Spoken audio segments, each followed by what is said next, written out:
Здравствуйте, мои дорогие вязальщицы! Вы на канале Пара Спиц, и с вами я, Тоня Февралева. Сегодня вот такой вот шнур, красивый, ажурный, вам хочу предложить связать. Просто посмотрите, как он классно смотрится.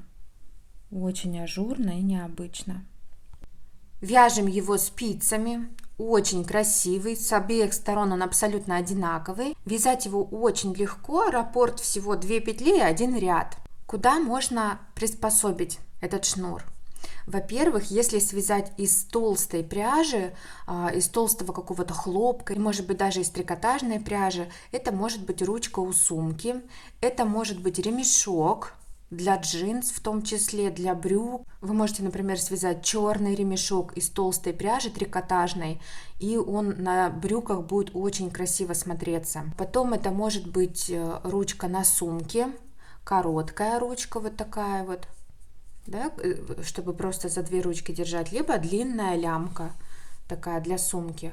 Тут тоже смотрите, в зависимости от вида пряжи. Если пряжа будет тоненькая, в принципе у меня тонкая пряжа, это мерсеризованный хлопок, но я вязала в 2 ниточки.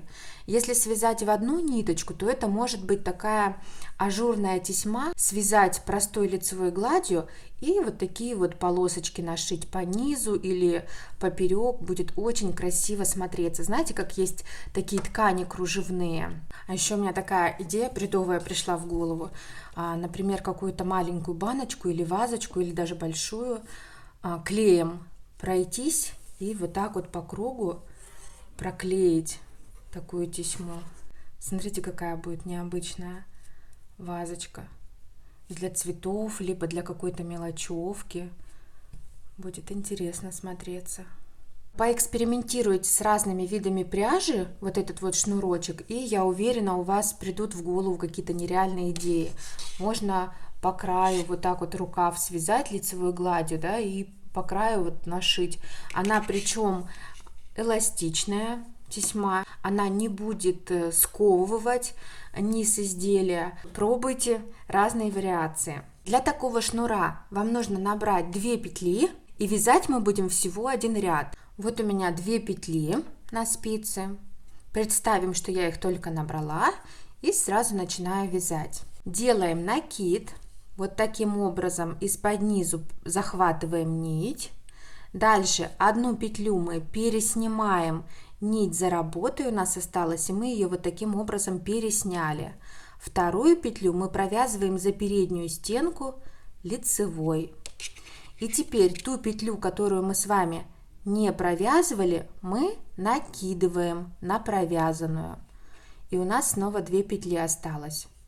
Вот этот вот раппорт мы должны повторять каждый раз. Поворачиваем и снова повторяем. Захватили накид вот таким образом. 1 петлю пересняли, не провязывая. 2 петлю лицевой за переднюю стенку. Не провязанную петлю накинули на провязанную. И снова повторяем. Сняли, провязали, накинули. Накид, сняли, провязали, накинули. Вот так вот очень легко. А посмотрите, какая нежность получается. Смотрите, какой интересный, замысловатый рисунок. Такой в стиле макраме. Я надеюсь, вам понравился этот шнур. Вы попробуете его куда-то приспособить в своих вязаниях. Спасибо, что досмотрели это видео до конца. С вами была Тоня Февралева. Всем пока!